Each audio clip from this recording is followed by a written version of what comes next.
And you're watching.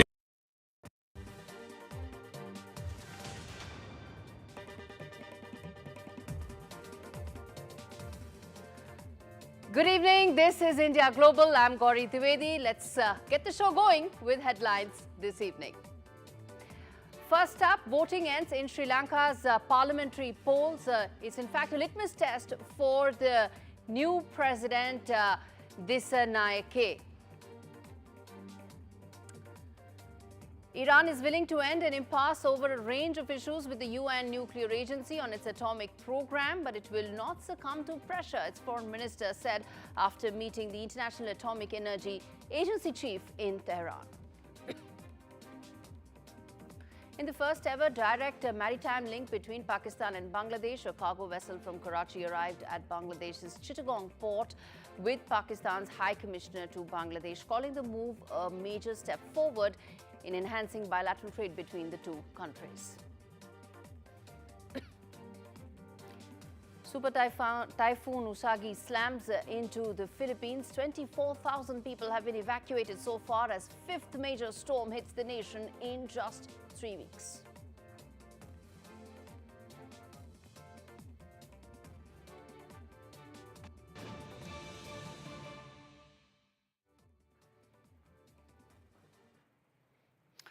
All right, on to some very important and breaking news coming in as we speak. Update coming in that the arrest of Khalistani terrorist has taken place in Canada. In fact, India has demanded that these terrorists be extradited. In fact, External Affairs Ministry has responded to reports of arrest which are suggesting that Khalistani terrorist Arsh Dalla has been arrested in Canada.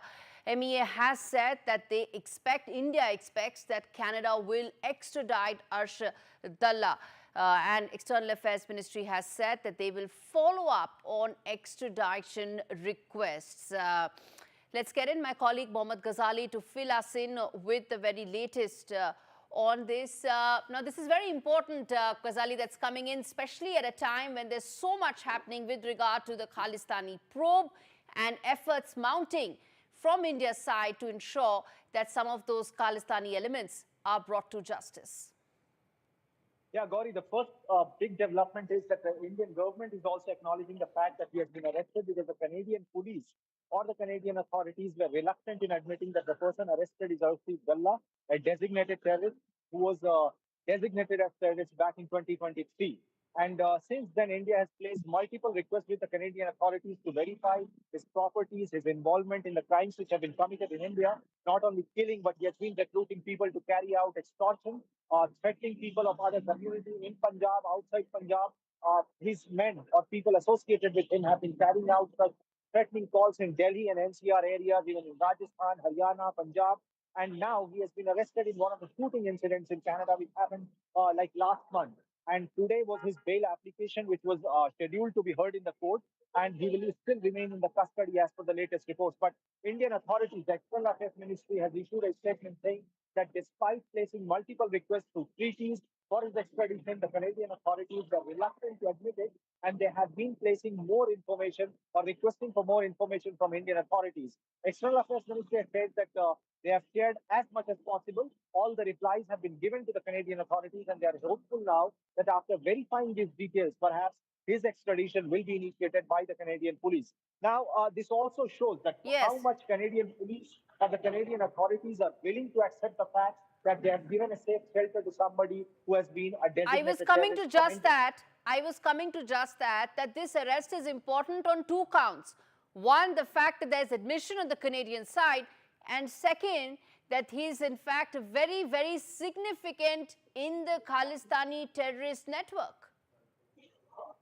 Yes, he heads the Khalistan Tiger Force, and after the killing of Hardeep Singh Nijjar, as per the intel sources here in Delhi, they particularly claim that he was the one who was handling all the terror activities there, running the terror modules, recruiting people, in fact, here in India, sitting there in Canada, and then carrying out these crimes. And almost every terror attack, if you see in the last 2-3 years, which have happened in Punjab or outside the state of Punjab, all the links of the people who are arrested by the police shows or indicates that there is some link of Arshdeep Singh Dalla with these terror activities. But despite placing these requests with the Canadian authorities, they were very reluctant to admit the fact.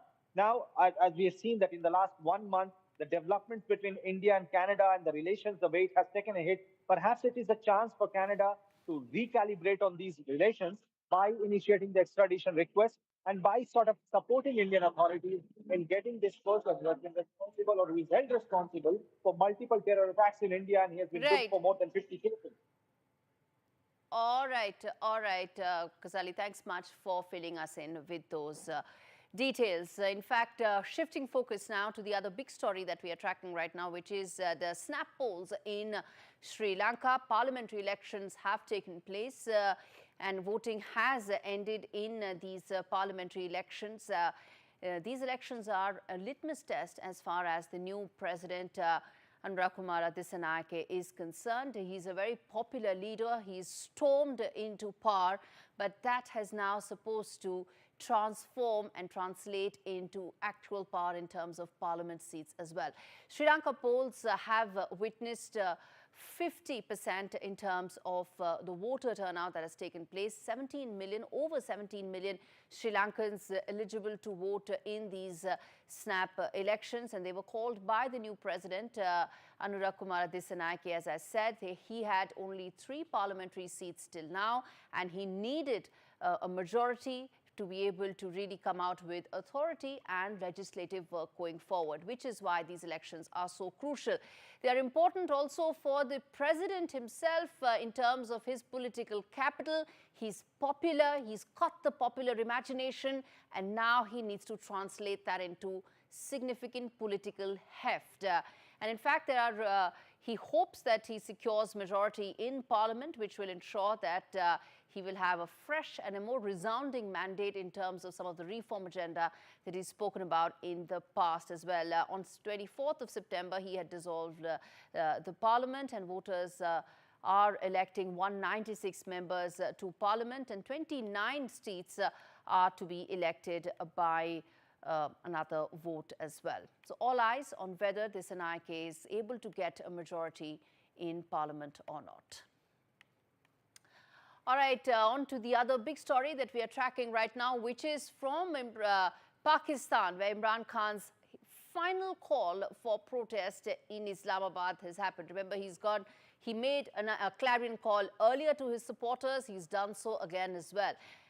Jailed former Prime Minister has urged his supporters to descend on Islamabad, and his party has called for nationwide protests on the 24th of November. Now, what does this translate into? What does it add up to the political chaos that already has engulfed Pakistan's political establishment? Add to the fact that there is now Donald Trump set to be in office, who has a certain rapport going with Imran Khan and has a deep distaste for the deep state that operates in Pakistan. That's the big question that we are asking on India Global. All right, so we have both Imtiaz Gul as well as Imtiaz Alam joining me on the broadcast. Thank you so much, both of you gentlemen, for taking out the time.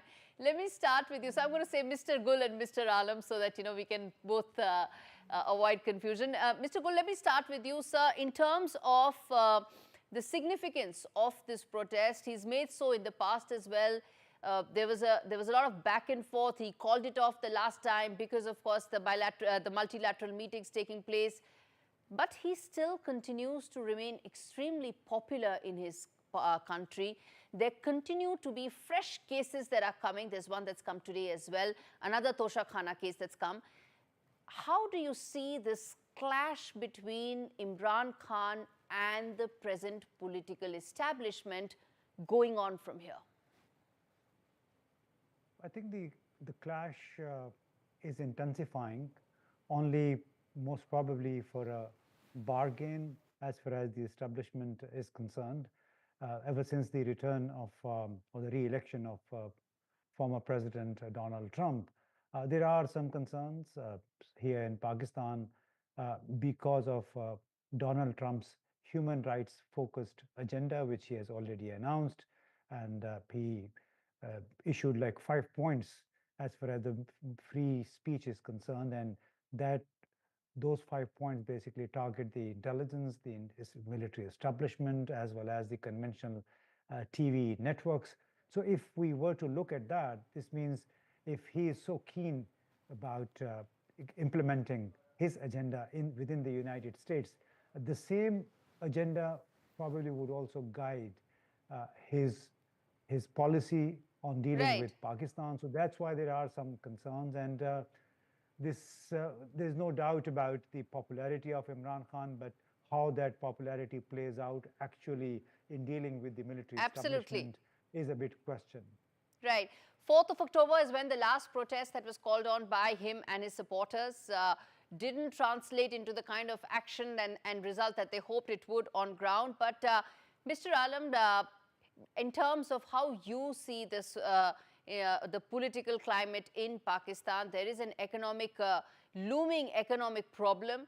Add to it the fact that Donald Trump is set to be in Oval Office in about 2 months' time, a man who has a deep distaste for the deep state and a certain rapport going with Imran Khan as well.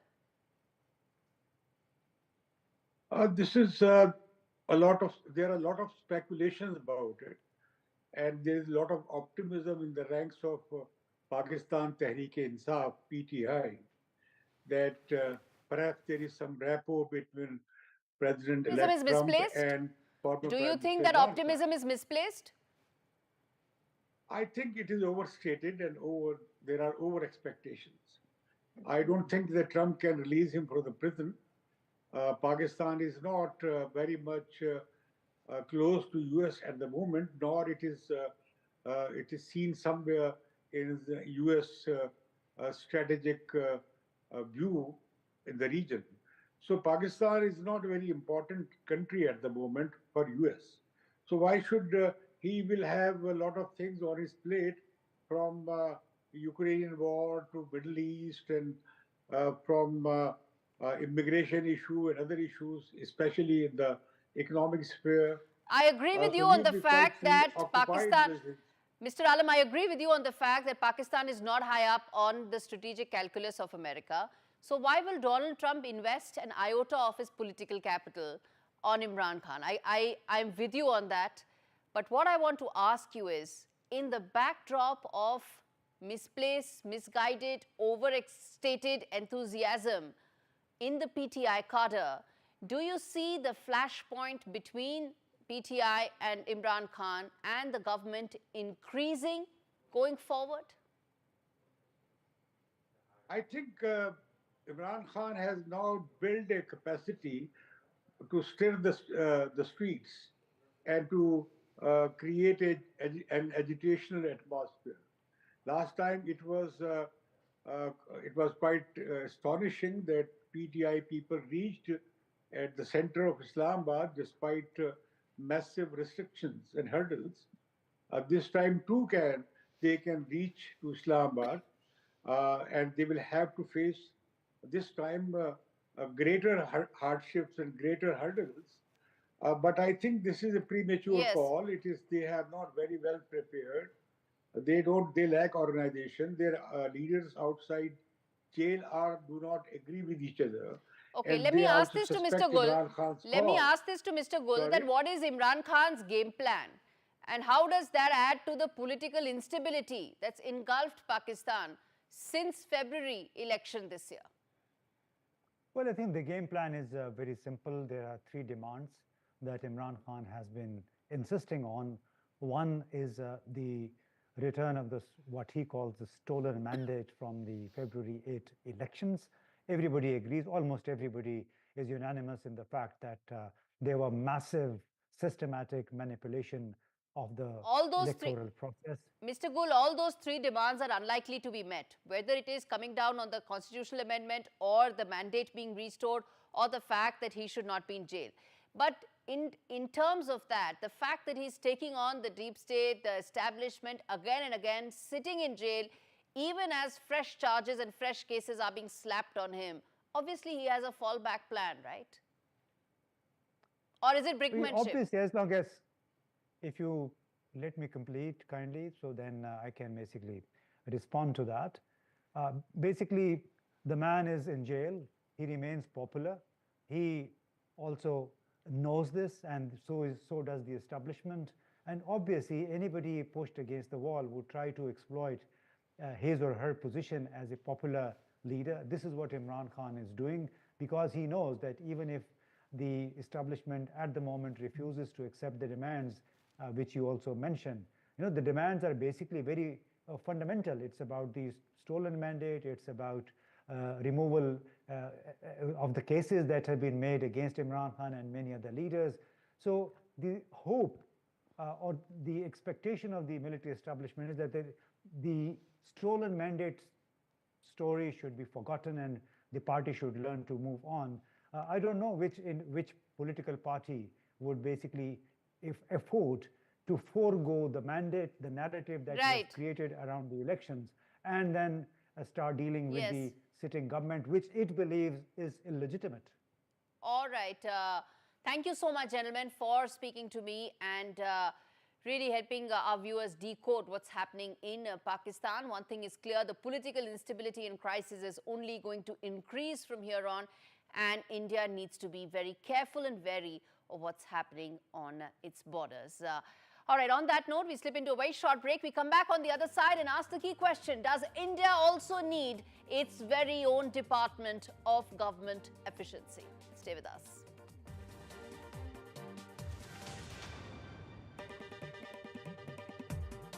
This is an important message for people living with diabetes from people living with diabetes. When I was experiencing the symptoms of diabetes, I didn't know what was going on. You go on the internet and it's full of horror stories. I didn't understand about carbs, I didn't understand about blood glucose levels. That's why the support I get as a Diabetes UK member is so important. You can become a Diabetes UK member for just £3 a month. When you do, you'll receive a practical guide specific to your type of diabetes and a copy of Balance magazine 4 times a year. Plus, you'll help support research that could lead to better treatments for all types of diabetes. As members, we're all working it out together. Call 0800 144 5410 or go online to become a Diabetes UK member for just £3 a month. Join us now, because membership can help you learn to live better with diabetes. Dreams come true, come to the other side. I can feel energy. I believe it's healing me. All I need is sweet release in the freedom of the night. Freedom of the night. Join me and the Style Squad. Shop now exclusively at Freeman's. It's that time again as citizens put their doors in the draw for People's Postcode Lottery's biggest ever prize pot. In the December draws, you and your neighbours could win a share of £32.5 million. Whether you own or rent, absolutely any door can enter. Sign up before midnight on the 1st of December. A share of £32.5 million could be yours, but only if your door is in the draw. जाने किसकी तलाश उनकी आंखों में थी, आरज़ू के मुसाफिर भटकते रहे। जितना भी वो चले, उतने ही बिछ गए राह में फासले। मेरे हम हवा मुझे दोस्त बन के बोले नैना नैना बोले। Glasses Direct. Get yourself a great big deal on your new glasses. Right now, at Glasses Direct, get 2 pairs from £15. That includes your lenses and free returns. No quibbles. Oh, now we've got your attention. It's easy to see why we're trusted by over 3 million UK customers. For a really big deal on your glasses, you should go direct to glassesdirect.co.uk.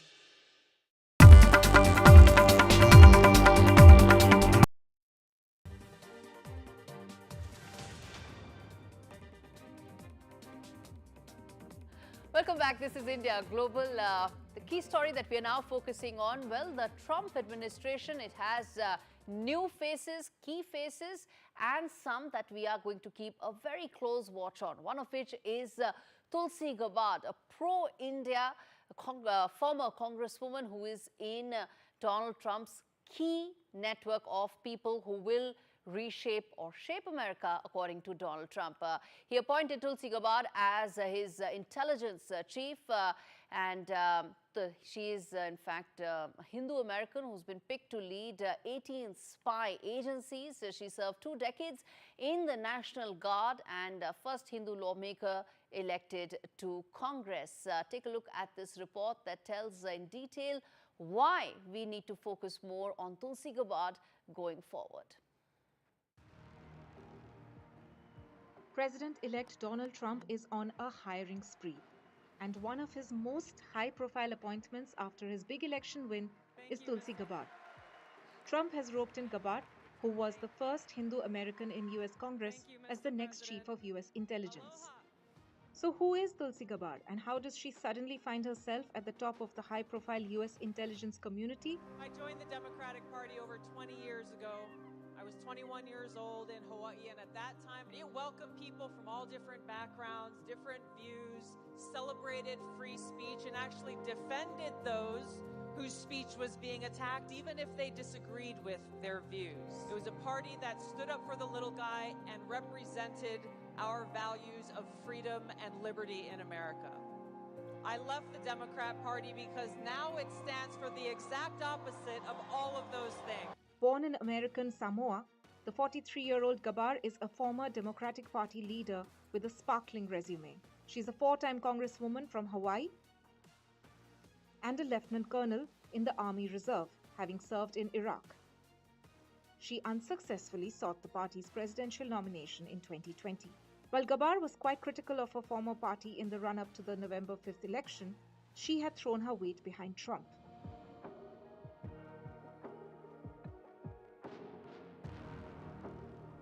Gabbard has been vocal about the Hindu minority in Bangladesh. In 2021, she condemned the violence directed at Hindu worshippers by Islamist extremists in the country, saying that such acts reflect a profound misunderstanding of religious values. It broke my heart to see such hate and violence being directed towards devotees of God in their temples in Bangladesh. She made history when she became the first Hindu member of the US House and took her oath of office with her hand on the Bhagavad Gita. That you take this obligation freely without any mental reservation or purpose of evasion. She once also presented her personal copy of Bhagavad Gita to the Prime Minister. Though the role of the US Intel Chief will add to her ever-growing resume, there are some concerns regarding Gabbard taking up the role, as she doesn't have past experience of working in intelligence agencies. With Vishal Vivek, Bureau Report, NDTV. All right, since we're talking about Trump team, well, there's going to be Elon Musk and Vivek Ramaswamy heading what is going to be Department of Government Efficiency. What will this do? It will cut red tapeism. In India, there's been a lot of talk about can we cut red tapeism? And that's exactly what we're going to ask. That does India need its very own Department of Government Efficiency? And what can it do? Can we bring down costs? Can we bring down the time it takes for rolling out schemes? And most importantly, what all can we achieve if there is indeed a government efficiency program? Okay, Dr. S.Y. Qureshi with me on the broadcast to talk more about a proposal that many would say, or at least former bureaucrats would say, is too radical. Dr. Qureshi, what would you say to that? Yeah, it came to me as quite a surprise, because the US government has all the experience, and the people they pick up have some background or the other.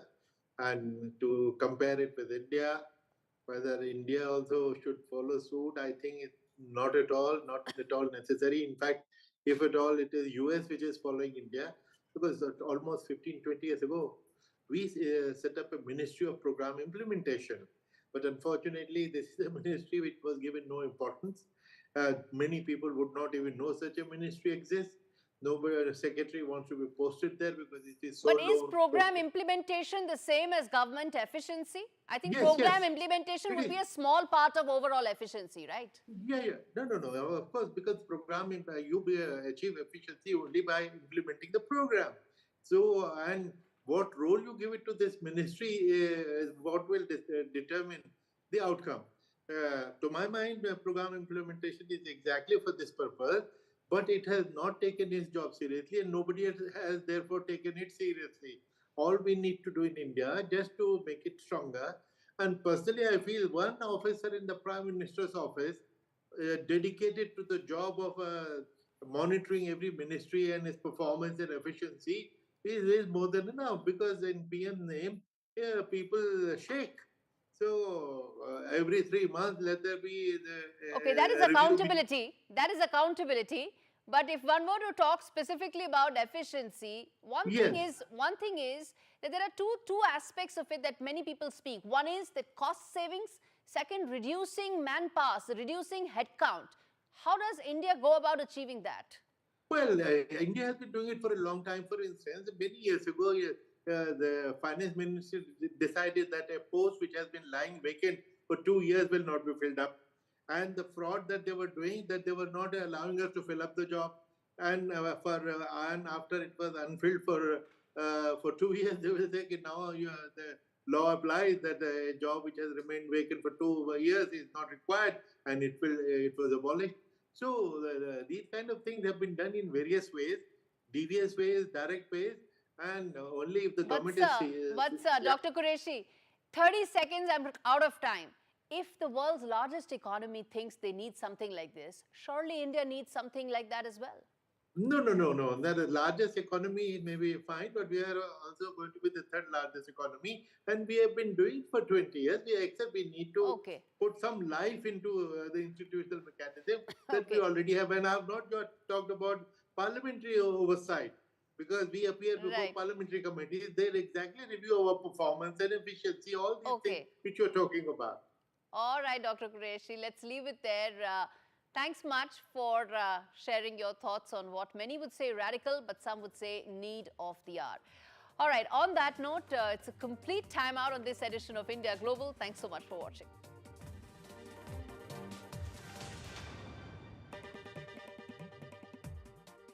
It's been a difficult year for our family. We're finally going through my Tom's things. I want to make him proud, and that starts by making sure our son is protected. Welcome to British Seniors, the UK's #1 rated provider of over 50s life insurance. Hi, I'd like a quick quote. No problem. We're proud to offer our seniors lifetime guarantee. With 100% of claims having been paid, we guarantee your premiums will never go up and that you'll speak to one of our specialists in the UK. That's great. UK residents aged 50 to 80 are guaranteed to be accepted. Depending on your age, your loved ones can get a cash payout up to £10,000. Plus, when you sign up, you'll receive a £135 gift card and free 24/7 GP advice and health services. That money could help with debts or my funeral costs. I'll do it. Be proud to protect your loved ones with British Seniors. To get a free quote today, call our UK team on 0800 158 552 or visit britishseniors.co.uk.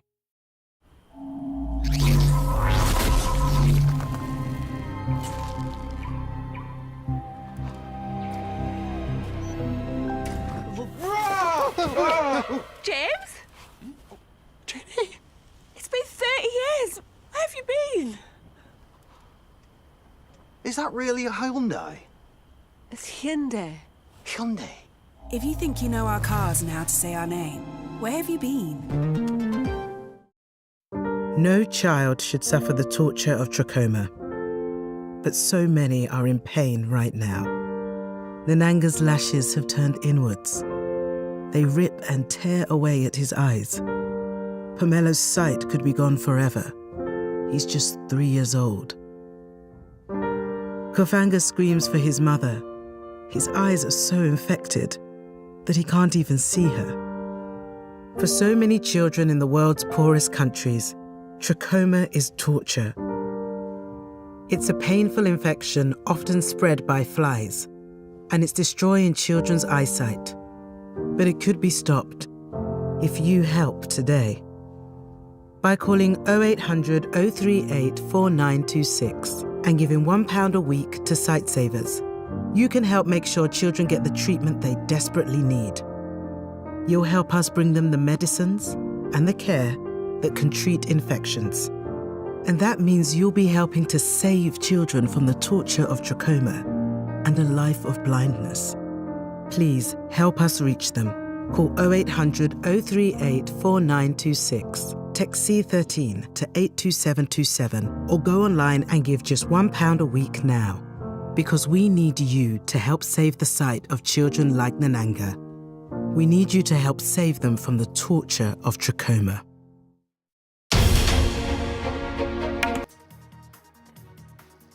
Aam Aadmi Party wins the Delhi mayor elections. Aam Aadmi Party councillor Mahesh Kinchi, he becomes the mayor of Delhi. High drama in Andhra Pradesh Assembly. Nara Lokesh's blistering attack at the ex-Chief Minister Jagan Mohan Reddy says that Jagan defended those who insulted his mother. AFSPA reimposed in 6 areas in Manipur. It has been imposed in violence-hit Jiribam as well. Yogi government's U-turn on the UPPSC exams. The government rolls back decision and amid the ongoing protest. The rollback comes after aspirants protested in Prayagraj. Prime Minister Modi reiterates the Ek Hai to Safe Hai call in Maharashtra. Prime Minister attacks the Congress over their old ads, saying that Congress harbors anti-reservation mindset. Union Minister Ashwini Vaishnav speaks exclusively to NDTV, takes fake guarantee swipe at Maha Vikas Aghadi in poll-bound Maharashtra. He says people want implementation and execution, not just promises.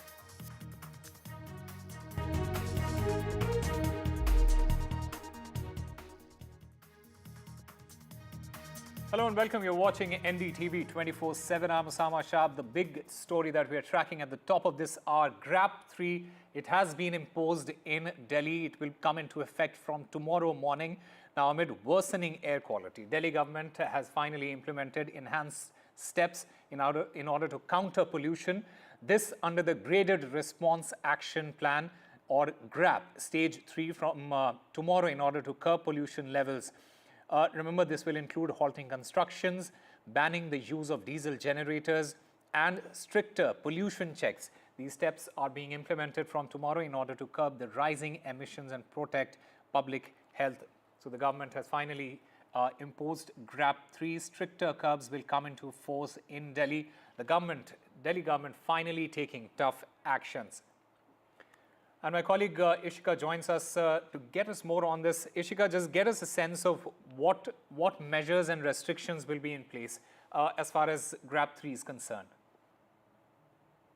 Well, yes, in fact, Osama, if we talk about, the Graded Response Action Plan, Stage 3, in fact, is going to be invoked from tomorrow, 8 a.m. in the national capital, and certainly the restrictions are going to be increased. If we talk about the interstate buses, their entry, in fact, there will be restrictions on that. If we talk about, the non-CNG vehicles, there also, the restrictions are going to be imposed. If we talk about the construction works, well, the construction works, except those of national importance, they're also, in fact, they are all going to be banned, under the Graded Response Action Plan Stage 3. Now, if you remember, Osama, today also, the Environment Minister made it very clear that if we talk about the interstate, diesel buses that, in fact, come into the national capital, they, in fact, contribute a lot to the pollution, because of which the national capital suffers. So under this, the Graded Response Action Plan Stage 3, there will be restrictions put on that as well. Now, we have seen how, in fact, the water sprinklers that are already there, their number will now have to increase. If we talk about the smoke guns, their also number are going to be increased. There should be more mechanical sweeping to curb the dust pollution as well. But the question remains that, whether or not this time the implementation will be done efficiently or not, because we have seen in the previous cases that even after this, the air quality index continues to rise, and the people, the residents of the national capital, they get absolutely no respite. Over to you. Right. Apart from implementation, it is also government's preparedness that is going to be under scrutiny. Is the Delhi government prepared enough to adequately tackle, enforce GRAP 3 in Delhi? Well, if we talk about, the strategy of the government so far, there are numerous teams under different departments that have been formed only, to be deployed on the ground for the implementation. Now, the government here again and again emphasizes on the fact that they are very much ready. They, in fact, have, deployed civil defense volunteers also now for the, for the purpose of curbing the air pollution. But now what they say, Delhi government, in fact, has also now attacked the central government. They say that we are doing all in our efforts, but now the action needs to be taken from the central government to in fact come out with a joint action plan so that all the neighboring states, they participate so that the impact here on the ground will be more. So certainly now the Delhi government emphasizes that they are very much prepared, but they do need support from the central government. Over to you. All right, what will be the effectiveness of GRAP 3? We'll have to wait and watch. Ishika, stay with us because another big story that we are tracking from Delhi, it has been a significant victory for the Aam Aadmi Party in Delhi. The Aam Aadmi Party candidate Mahesh Kumar Khinchi, he has become the mayor of Delhi. This as voting for the long delayed elections took place on Thursday. He defeated BJP's Kishan Lal, who is a councillor from the Shakurpur ward. Let's listen in to what Mr. Khinchi had to say.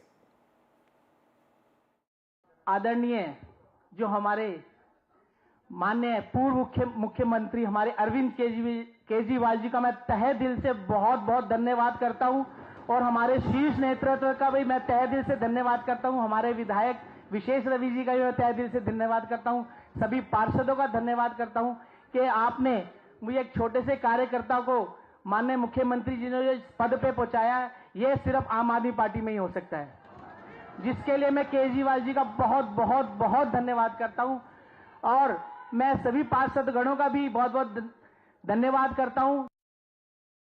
Ishika, still there with us. Ishika, just explain the significance of this victory by the Aam Aadmi Party, especially in the context of the assembly elections that are going to take place next year. How significant is this victory for Aam Aadmi Party? When we talk about elections, Osama, even the smallest elections matter for the political parties. Now, if we talk about the MCD, it is the biggest civic body here in the national capital. And we see that the margin, if we talk about the difference, in the councillors of the BJP and, in fact, the Aam Aadmi Party is, in fact, slim. And that is why every time we see that whenever there is an MCD election, it turns out to be quite interesting. So this time also, there was a lot of drama, which was certainly expected. We did see the Congress councillors first, in fact, raising slogans against the Aam Aadmi Party, saying that this time whoever will be the mayor, their term will be limited. And then they also walked out of the house. Now, after, they walked out of the house, certainly, if we talk about the majority, that certainly came, below, which actually helped the Aam Aadmi Party. Now, which another interesting fact that we saw today was that, a Congress councillor today itself resigned from the Congress party and she pledged her support to the Aam Aadmi Party. So all of this certainly, helped Aam Aadmi Party to turn victorious. And we are showing the visuals, in fact, on the screen as to how, you can see the victory sign, the happy smiles on the faces of the Aam Aadmi Party, councillors, and also after winning the mayoral polls. But certainly the question remains that, if we talk about the mayor, this time the mayor is of Aam Aadmi Party yet again, a new mayor from the Aam Aadmi Party camp. But again, if whenever the MCD functions, there is the requirement of the standing committee. The elections of the standing committee chairperson, that is still pending. So that, is certainly going to be affected because of this election. So certainly that is also going to be turning out to be interesting. And this is definitely going to boost the morale of the Aam Aadmi Party, even for the upcoming Delhi polls. Over to you. Shikha Verma, thank you very much for getting us all the latest from Delhi there. Meanwhile, there had been a ruckus in the Andhra Pradesh Assembly. Nara Lokesh, he in fact attacked YSR CP over what he called an insult to his mother.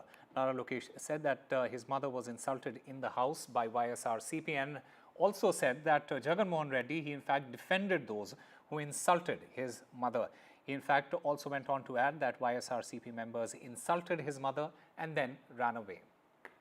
So Lokesh, very passionate kind of speech that he made inside the assembly. The context was that he was asking why the YSRCP MLAs, about 11 of them are there, including Jagan Mohan Reddy, and he was asking why they are not attending the assembly session.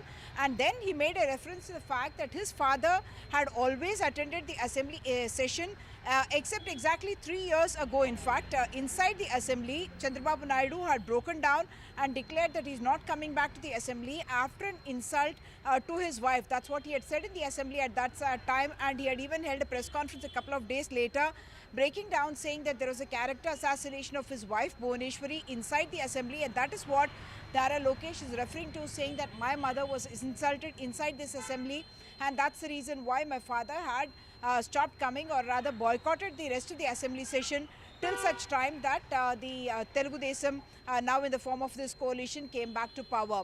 This is coming at a time, Ankit, when in fact the Andhra Pradesh government is having a major crackdown on abuse on social media, and they're specifically looking at the derogatory, defamatory and also morphed pictures being used, not just of women politicians and those who are there in the public domain, but also women from prominent political families, and that includes in fact the Chief Minister's wife, who is of course Nara Lokesh's mother Bhuvaneshwari, his own wife Brahmini, Nara Lokesh's wife Brahmini, Deputy Chief Minister Pawan Kalyan's daughters, both of who are being trolled also, we are told, and defamatory contents are being put up on social media about them, threatening them as well. And the Home Minister Anita has in fact said that she herself is a victim of this kind of social media abuse, and that's the reason why they're having a crackdown on the social media, and more than 100 cases have been booked, 67 notices have been issued, and 39 people have been arrested in fact by the Andhra Pradesh police following this kind of abusive content, specifically targeting women as well. So it is in that context that Nara Lokesh says it is not just my mother, you have also told YS Sharmila, who is of course the sister of Jagan Mohan Reddy and also the Congress chief, and he's also making a reference to Vijay Lakshmi, who is the mother of Sharmila and the former chief minister as well. Back to you. Meanwhile, BRS Working President K.T. Ramarao, he has reacted to his name being mentioned in the remand copy of Vikarabad collector attack case. KTR in fact challenged Telangana Chief Minister Revanth Reddy to arrest him if he wants. KTR asserted that the case is completely false and fabricated. KTR's name was mentioned in the remand copy after